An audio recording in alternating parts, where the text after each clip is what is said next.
Okay folks, we're going to move fast. This is really an important video. Here you see the moon.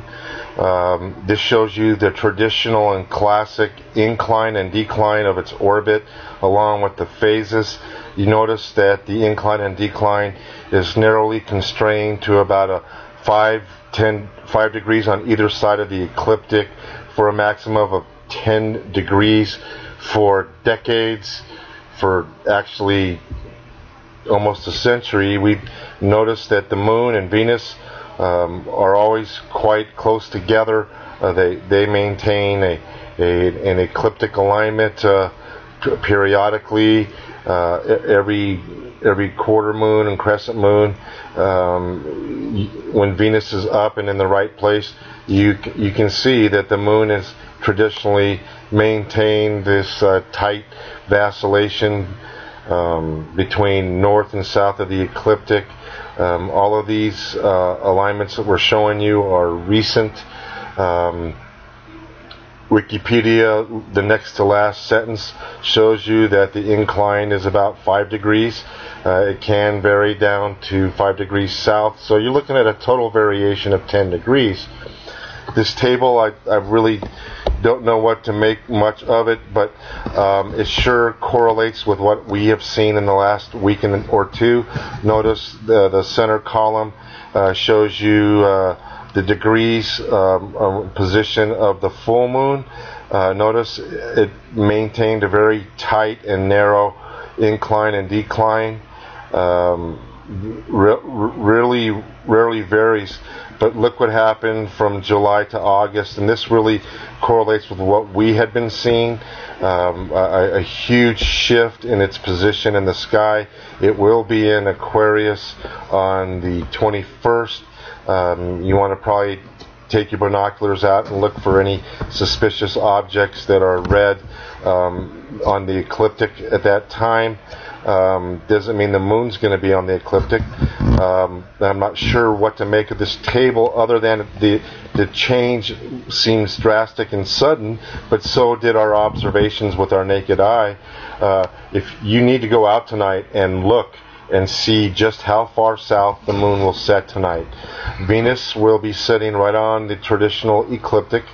It will go down in the west.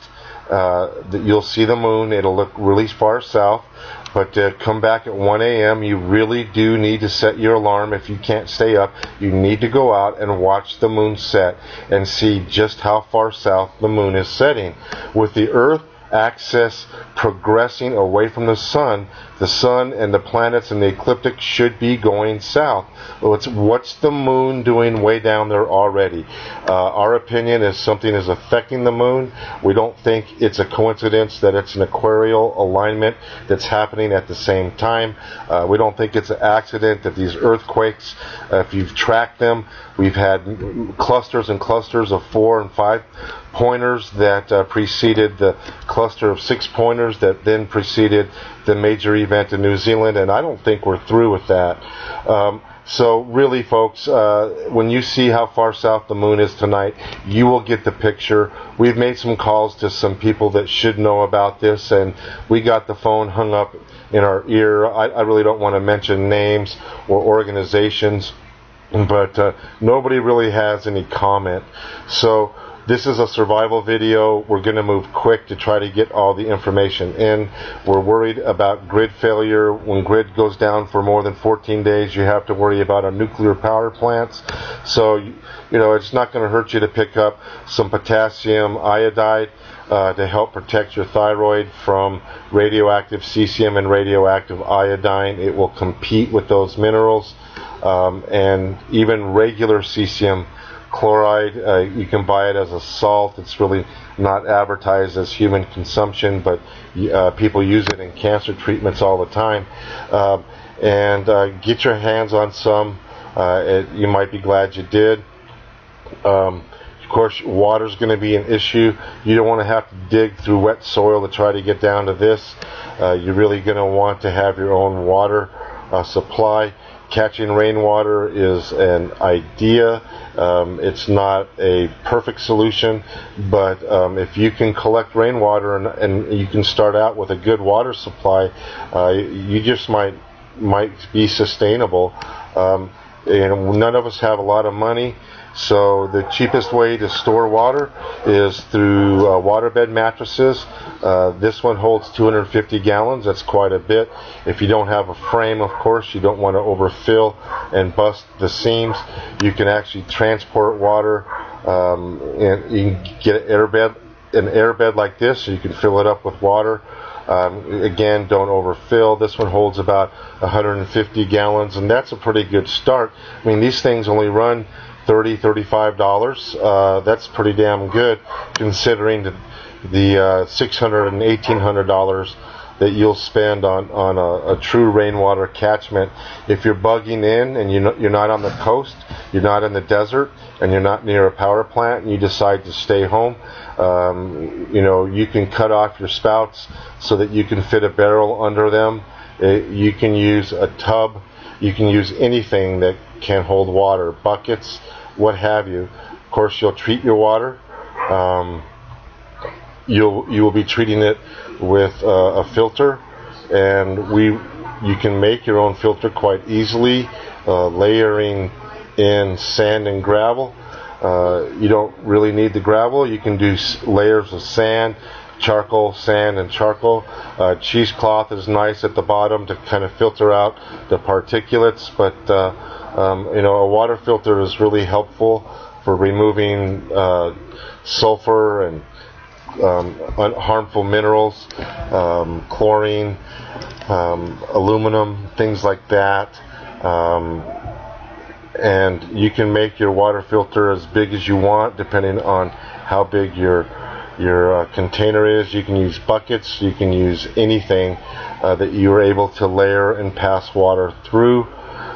Just poke a hole in the bottom of your bucket. You're going to want to get your hands on some chlorophyll. As you can see, chlorophyll has great absorption for ultraviolet, which is intense right now, and radiation. If you don't believe me, just Google chlorophyll and radiation, and you will see that it plays a major role. It has tremendous health benefits. It's a detox, and you're probably going to need a detox. It will chelate heavy minerals, so if you're taking a heavy mineral, you want to space it out. But liquid chlorophyll that you drink is slightly different than the chlorophyll you get in plants.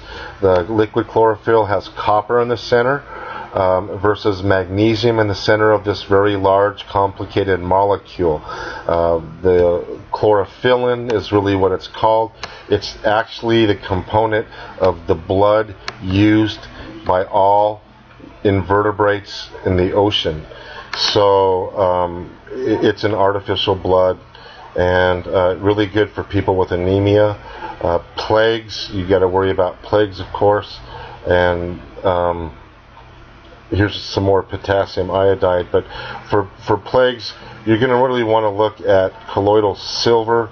A true silver colloid is blue. It is not clear. Somebody sells you something that's clear, it's not a colloid. Silver, ionized silver, or silver chloride is something that you really don't want to take. It binds with the chloride in your stomach, forms silver chloride, and it can cause permanent grain of your skin, which isn't harmful, but I don't think you want to look like that.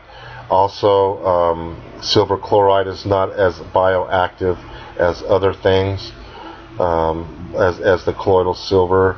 An antibiotic that's cheaper than colloidal silver, but it doesn't have the antiviral component that colloid does. It doesn't have the antifungal, but it's really good for staph infections and other infections, and that's garlic oil. It's cheap. You can buy probably 120 tablets for $6 to $8. Get yourself a good supply of garlic oil. You have garlic oil and colloidal silver on hand. That's about the best you can do in a hurry-up situation. Another product to help you from the sun is very expensive. It's ubiquinol. They put quinones in sunscreen to protect you from UV rays. In a radiation event, you're going to want to take at least 600 milligrams a day, which, you know, is very, very expensive. Most people can't afford it, so you're looking at using chlorophyll and potassium iodide to try to stave off radiation poisoning. The gas masks are generally uncomfortable. You can buy dozens and dozens of these at Home Depot. They have a carbon filter on front for plagues, disease, poisoned air, cyanide. This will help you a little bit. It's better than nothing. You may want to look at picking up a supply of these. Of course, this gas mask is even better, but in the event of neurological agents, chemical warfare, you need to have your skin protected as well. If you move to a rural area, that becomes less and less of a probability.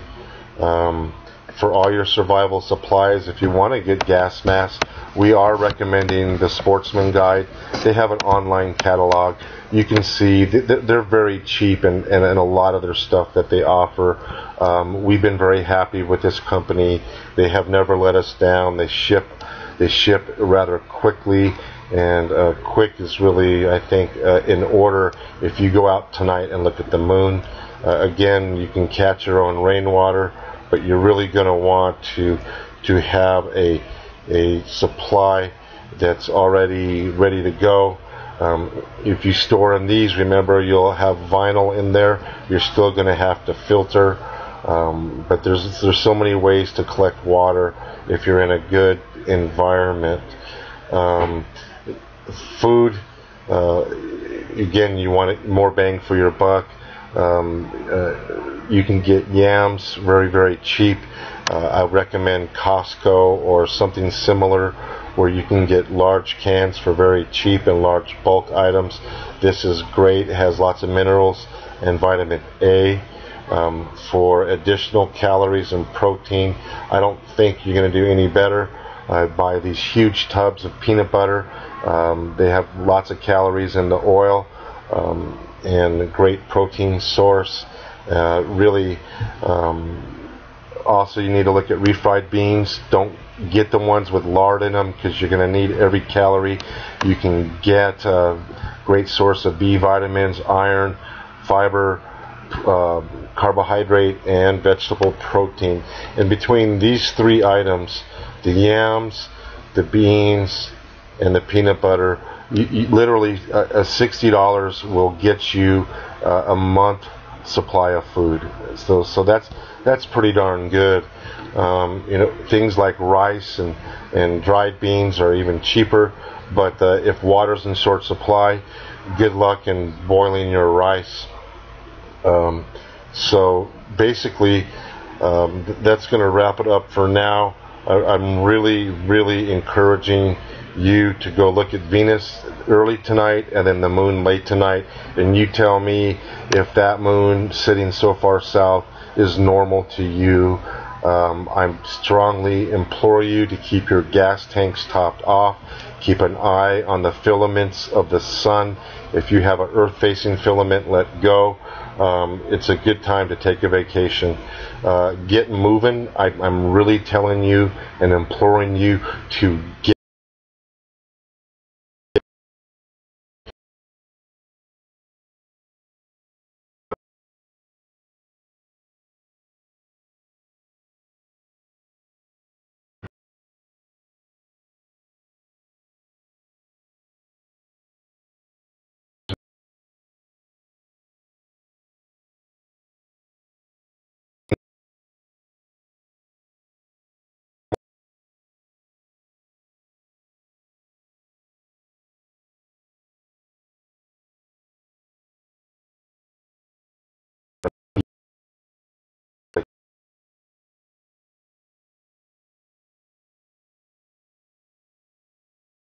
don't know what it's going to take you to get ready. God bless you all. Don't be afraid.